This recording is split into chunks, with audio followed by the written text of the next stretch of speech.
On a énervé Vinicius. Est-ce qu'on peut mettre ce Real Madrid là sur pause, s'il vous plaît? Ce que je suis en train de voir footballistiquement parlant, c'est juste un pur régal. J'ai rarement vu le Real Madrid jouer aussi bien. Je sais pas si c'est parce que Carlo Ancelotti était sur le terrain aujourd'hui, mais tout le monde était au rendez-vous. Kylian Mbappé sur ce match-là, tout ce qu'on lui a reproché depuis qu'il est à Madrid, il a tout corrigé. Il était disponible, il jouait avec ses coéquipiers dans ses déplacements, il était intelligent. Devant le but comme à ses habitudes, ça rigole pas. En première mi-temps par exemple, il a claqué un doublé sur ses deux premiers tirs. Et même collectivement aussi, il a été au rendez-vous. On a vu hier en conférence de presse, il défendait Vinicius. Et même aujourd'hui sur le terrain, il était tout le temps là à applaudir Vinicius dès qu'il tentait quelque chose. C'est ce Real Madrid là qu'on a envie de voir. C'est ça qu'on demande depuis le début. Aujourd'hui, on a tous vu qu'on pouvait faire du beau genou aussi. Et ce qui m'a encore plus fait plaisir aujourd'hui, les amis, c'est le milieu tellement c'était cohérent. Arda Güler qui te fait des récupérations de dingue. Regardez par exemple sur le but de Franco. Arda qui fait un magnifique tac pour récupérer le ballon. Et juste après ça, t'as Vinicius qui mélange tout le monde dans la surface. Il fait la passe à Franco Mastantuono. Et Mastantuono dans la surface termine de la meilleure des manières. Encore une passe décisive pour Vini. Aujourd'hui, Vinicius, c'est simple. Il a impliqué sur 4 buts, un but marqué, 2 passes D et un CSC créé. Lui qui se faisait huer dessus il y a quelques jours par le Santiago Bernabéu, aujourd'hui il a répondu présent. Finalement, est-ce que c'est pas Arbeloa qui avait raison? Mettons Vinicius en confiance. Aujourd'hui, il a été au service de tout le monde. Regardez comment il jouait. Malgré que ça faisait longtemps qu'il n'avait plus marqué, aujourd'hui on a vu un Vinicius collectif. Il faisait la passe à Kylian Mbappé quand il fallait. Et finalement, il a été récompensé par un but, 2 passes D et un but. Et comment parler de ce match sans parler de Franco Mastantuono? Mais quel match! J'ai comme l'impression que toutes les critiques qu'on les a fait ces derniers temps là, ça les a aidés. Franchement. Parce que ce Franco Mastantuono sous teinture blonde n'a rien à voir avec le Franco Mastantuono cheveux noirs. Aujourd'hui, sur son côté, il a été plus qu'efficace. Et merci à Arda Güler pour sa grinta et pour sa passe laser. Et j'ai même pas encore fini de parler que Bellingham a marqué le 6e but.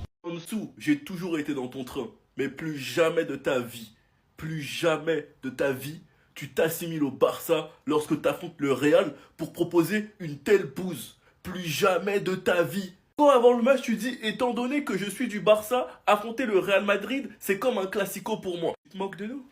Tu te moques de nous? Tu te moques de nous? Égalisation au bout de tes pieds. Le Fatih Prime, il est où?